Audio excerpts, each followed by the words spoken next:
Pemirsa berhati-hatilah sebelum saat sidak di Matraman, Pasar Rebo, dan Cipayung, Jakarta Timur, petugas mendapati formalin dalam mie kuning basah dan tahu putih. Petugas kemudian merazia penjual takjil di Klender, Jakarta Timur. Lantas apa temuannya? Berikut liputannya untuk Anda.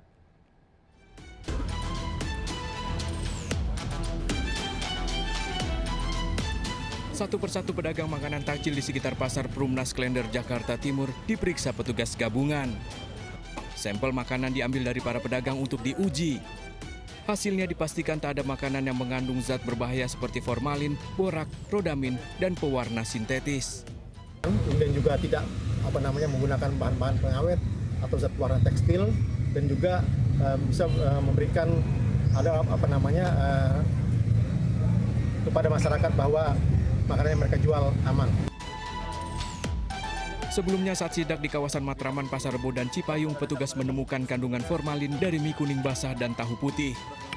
Dari Jakarta, Rio Manik melaporkan. Di tengah mahalnya harga sembako, ratusan emak-emak di Cimahi, Jawa Barat berjuang usai sahur untuk mengantri sembako murah. Hanya dalam waktu 2 jam saja, 3 ton beras ludes diserbu warga.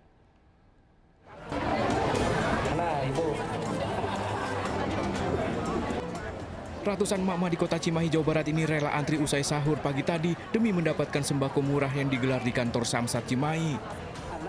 Warga yang akan berbelanja harus lebih dulu antri mendapatkan kupon sebagai syarat pembelian. Beras, minyak, dan telur menjadi komoditas yang paling diburu para emak-emak. Hanya dalam waktu 2 jam lebih, 3 ton beras ludes diserbu. Ya, membantu. Membantunya gimana, Bu? Ya, harganya murah gitu. Terus beli apa aja ini, Bu? Saya cuma beli beras aja. Berapa ini, Bu? Berapa karung? 2 karung. Rencananya gerakan pasar murah ini akan kembali digelar sepekan 2 kali di 3 kecamatan di wilayah kota Cimahi. Dari Cimahi, Jawa Barat, Yono Wahyu melaporkan. Pemirsa, anggota DPR dan Kementerian Perdagangan melakukan sidak pangan di sejumlah pasar di Jakarta. Sidak untuk memastikan minyak kita yang dijual di pasaran sesuai dengan takaran. Dan berikut laporan Naura Syafikah dari Pasar Kramat Jati, Jakarta Timur. Terkait minyak kita yang berada di pasaran, yaitu di pasar tradisional, memang masih menjadi problematik di masyarakat dikarenakan takarannya yang tidak sesuai dengan kemasan, di mana takarannya harusnya di angka 1 liter, tapi ternyata di pasar tradisional masih kurang dari 1 liter. Dan pada Jumat pagi di Pasar Kramat Jati, ini dari Dasko beserta jajaran DPR melakukan sidak minyak kita di Pasar Kramat Jati. Dan dari beberapa merek, yaitu ada dari 4 merek, ditemukan 1 merek, yaitu merek Rizky dari produsen BPK, di mana untuk minyak tersebut ini kurang dari takaran 1 liter, yaitu ada di 800 ml.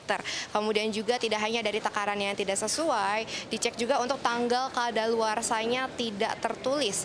Dan juga untuk barcode-nya saat dicek dari pihak DPR, ini barcode-nya tidak menunjukkan hasil apapun, sehingga dari pihak DPR merasa untuk minyak ini harus segera ditarik dari pasaran karena ini dapat merugikan masyarakat. Dan juga pastinya dari pihak DPR akan melakukan sidak lainnya ke depannya, namun untuk informasinya seperti tanggalnya dan juga lokasinya masih belum diinformasikan, dikarenakan memang sidak ini bersifat mendadak untuk mengecek terkait takaran minyak kita dan juga bagaimana harganya. Dan untuk harganya sendiri di Pasar Kramat Jati ini untuk merek dari Rizky ini memang masih berada di harga eceran tertinggi, di mana memang kalau harus diterapkan dari pemerintah ini di 15.700, namun mereka jual di harga 16.000. Jadi untuk minyak kita dari yang ada di Pasar Kramat Jati harus lebih diawasi kembali dari pihak DPR. Dari Jakarta, Nora Syafikah, Tri Julianti, iNews melaporkan.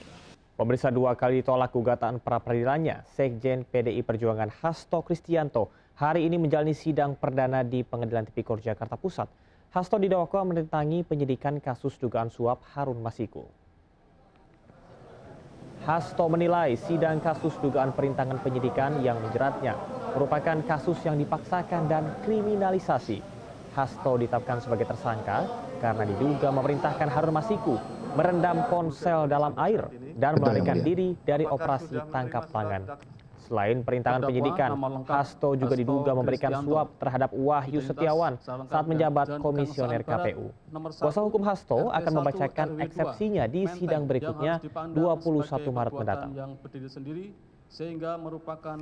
Jadi ini semua terjadi akibat abuse of power.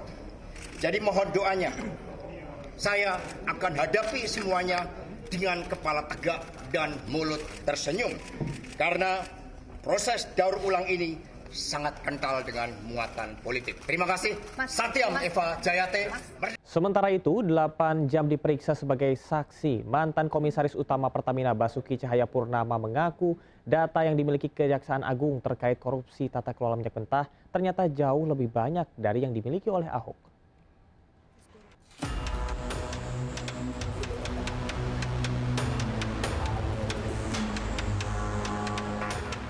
Basuki Cahayapurnama atau Ahok mengaku terkejut usai diperiksa sebagai saksi dalam kasus korupsi tata kelola minyak mentah. Ternyata banyak hal yang tidak diketahuinya, bahkan Ahok mengaku baru mendengarnya setelah mengetahuinya dari penyidik Kejaksaan Agung. Bahkan ditemukan adanya fraud atau penipuan pada penelitian di bagian subholding hingga operasional yang selama ini tidak diketahui Ahok saat ia menjabat sebagai Komisaris Utama Pertamina karena di luar jangkauannya. Nanti tanya sama penyidik, saya juga kaget-kaget gitu loh. Kok gila juga ya saya bilang gitu ya. Saya kok nggak tahu itu. Ya wajar kita nggak tahu, karena kita di atas kan ya. Ini memang ada soal sesuatu yang saya nggak bisa ngomong. Nanti di sidang pasti penyidik akan kasih lihat. Tapi ya saya kaget, ternyata lebih dalam yang saya kira di kulit. Dalam kasus korupsi yang merugikan negara 1.000 triliun rupiah ini, Kejaksaan Agung telah menetapkan 9 tersangka, 6 diantaranya pejabat anak usaha Pertamina. Dari Jakarta, Tim Liputan iNews melaporkan. KPK merilis 5 tersangka korupsi iklan Bank Jabar Banten atau BJB. Salah satunya adalah Dirut BJB Yudi Renaldi. Para tersangka bersekongkol menyunat anggaran iklan 400 miliar rupiah.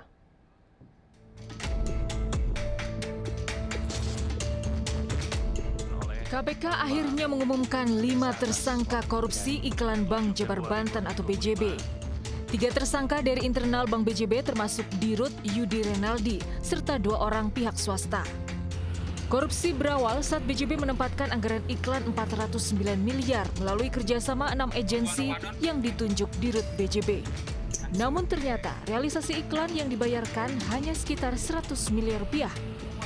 Suatu penempatan iklan yang sebenarnya PT BJB itu bisa langsung menempatkan ke media, namun digunakan pihak agensi guna mengambil sejumlah uang tadi di 2,5 tahun kurang lebih 222 miliar. Sebelumnya KPK menggeledah 12 lokasi termasuk rumah mantan Gubernur Jawa Barat Ridwan Kamil dan kantor BJB di Kota Bandung. KPK menyita sejumlah dokumen, deposito 70 miliar rupiah, kendaraan dan aset tanah bangunan. KPK juga akan memeriksa Ridwan Kamil sebagai saksi kunci dalam perkara rasuah tersebut. Tim Liputan iNews melaporkan. Korupsi makin menjadi-jadi dan kerugian negara makin fantastis membuat Presiden Prabowo geram. Di hadapan ratusan guru, Prabowo menyebut akan membuat penjara khusus koruptor di sebuah pulau terpencil. Saya tidak akan mundur menghadapi koruptor. Kita bersama akan menghadapi maling-maling itu. Saya nanti juga akan sisihkan dana, saya akan bikin penjara di suatu tempat yang terpencil, mereka nggak bisa keluar malam hari. Kita akan cari pulau, kalau mereka mau keluar biar ketemu sama hiu. Kemenhub menggelar mudik gratis dengan 22.000 kursi yang habis dalam sekejap. Hari ini proses verifikasi pendaftar mulai dilakukan. Ada rekan Raisa Nadia yang berada di posko mudik gratis kantor Dishub Jakarta. Silahkan Raisa dengan laporan Anda. Ya, Camar dan juga pemirsa, hari ini verifikasi untuk program mudik gratis Kementerian Perhubungan dengan menggunakan bus masih berlangsung, di mana verifikasi ini bertujuan untuk memastikan keikutsertaan para peserta yang telah mendaftar secara online sebelumnya. Pendaftaran sendiri dimulai sejak 7 Maret dan kini telah ditutup, lalu dilanjutkan dengan tahap verifikasi ini, di mana bisa dilakukan di 6 posko, salah satunya di kantor suku Dinas Perhubungan Provinsi DKI Jakarta, tempat saya melaporkan. Kuota untuk mudik gratis menggunakan bus sendiri itu ada sekitar 22.403 tempat duduk dan ini telah ludes. Lalu ini juga tujuannya ada di 20 kota dan juga kabupaten yang tersebar di 6 provinsi. Dan sekarang saya akan bertanya nih dengan salah satu peserta yang sudah hadir di sini. Ya, selamat siang, dengan siapa? Dengan Bu Yanti, Kak. Bu Yanti, hari ini verifikasi disuruh membawa apa saja sih? Fotokopi KK sama KTP sama yang asli. Sama printan yang kita udah dapat registrasinya. Bu Yanti, tujuannya kemana nih mudiknya? Ke Wonogiri. Sama siapa aja sih, dan satu KTP itu bisa untuk berapa orang? Sama keluarga, untuk satu kakak itu 4 orang. Gitu, Kak. Untuk pendaftarannya susah nggak sih? Susah-susah gampang sih, tergantung. Sebenarnya kemarin sih agak nge-lag sedikit. Mungkin karena kebanyakan server masuk kali ya, Kak. Gitu. Terima kasih Bu Yanti atas waktunya. Semoga nanti mudiknya lancar dan aman ya. Nah, pemirsa, nantinya untuk para peserta yang telah datang memverifikasi dan telah berhasil akan mendapatkan kode booking atau barcode yang harus mereka bawa pada saat keberangkatan mudik nanti pada 27 Maret mendatang. Dan bagi peserta yang tidak memverifikasi sesuai jadwal, maka dianggap mengundurkan diri. Kembali ke studio Camar. Baik, terima kasih rekan Raisa Nadia melaporkan langsung dari Jakarta. Selamat bertugas kembali. Aplikator online Grab dan juga Gojek buka suara soal kriteria penerimaan bonus hari raya pengemudi dan juga kurir online. THR akan diberikan sepekan sebelum Lebaran.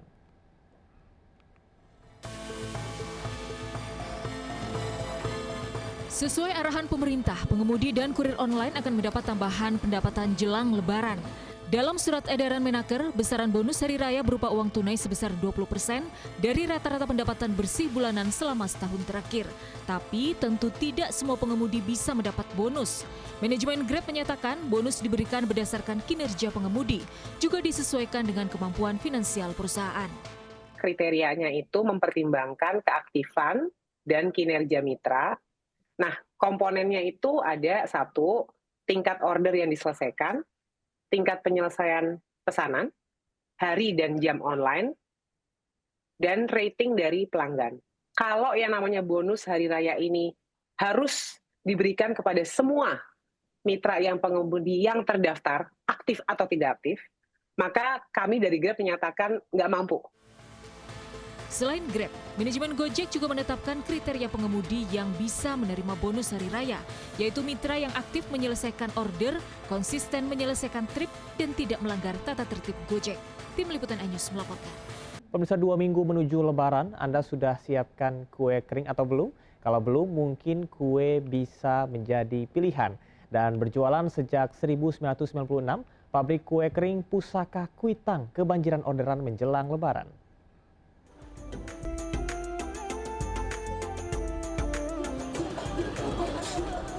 Dua minggu jelang Lebaran, pembuatan kue kering di pabrik rumahan ini tak berhenti. Wajar, pesanan kue hingga 1000 kaleng sudah masuk. Per kalengnya isi kue bervariasi mulai dari 6 hingga 8 kg. Ada 5 kue yang diproduksi seperti kue kacang, nastar, lidah kucing, kastengel, hingga putri salju. Karena pabrik kue legendaris ini beroperasi musiman, warga sekitar pun dilibatkan dalam produksi kue ini. Ya, sengaja dipanggil. Untuk mendekati Lebaran ini berapa karyawan Pak yang kerja, Pak? Ada 25 orang. Harga yang ditawarkan pabrik ini bervariasi mulai dari 80 ribuan saja per kilogram. Dari Jakarta, Raniston Sanjaya, iNews melaporkan. Pemirsa, pelaku pembunuhan ibu dan anak di Tambora, Jakarta Barat ternyata tetangganya dipicu utang puluhan juta. Jangan kemana-mana, tetap bersama Seputar iNews Siang.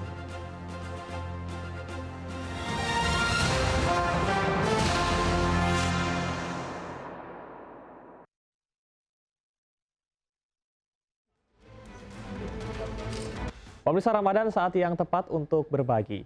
Sebuah pusat perbelanjaan di Tangerang Selatan mengajak anak-anak yayasan untuk bermain hingga buka puasa bersama sambil menjalankan Sustainable Development Goals.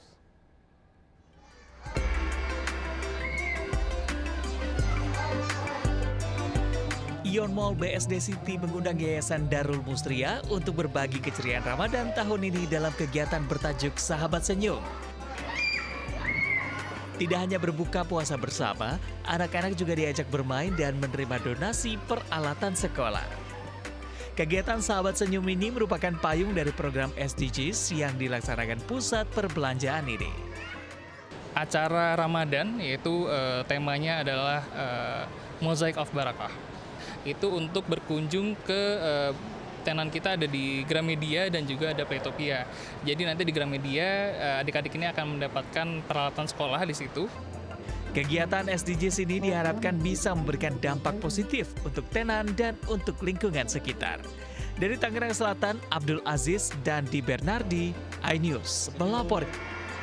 Menko Bidang Infrastruktur dan Pembangunan Kewilayahan Agus Harimurti Yudhoyono menerima audiensi jajaran pimpinan iNews Media Group di kantor Kemenko Infrastruktur dan Pembangunan Kewilayahan Jakarta. Dalam pertemuan tersebut, AHY menyampaikan kolaborasi bersama dengan iNews Media Group sangat penting untuk menyebarkan informasi kepada masyarakat.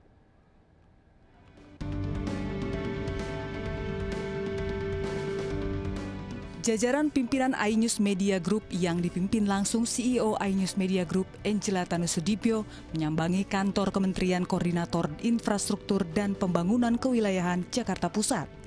Dalam agenda silaturahmi ini, Angela menegaskan bahwa iNews Media Group siap berperan aktif dalam mendukung program pembangunan yang dijalankan pemerintah, serta berkomitmen mengedepankan objektivitas dalam menyampaikan informasi kepada publik. Dalam kesempatan ini juga Menko Bidang Infrastruktur dan Pembangunan Kewilayahan Agus Harimurti Yudhoyono menyambut baik kolaborasi dengan iNews Media Group sebagai media nasional terbesar di Indonesia.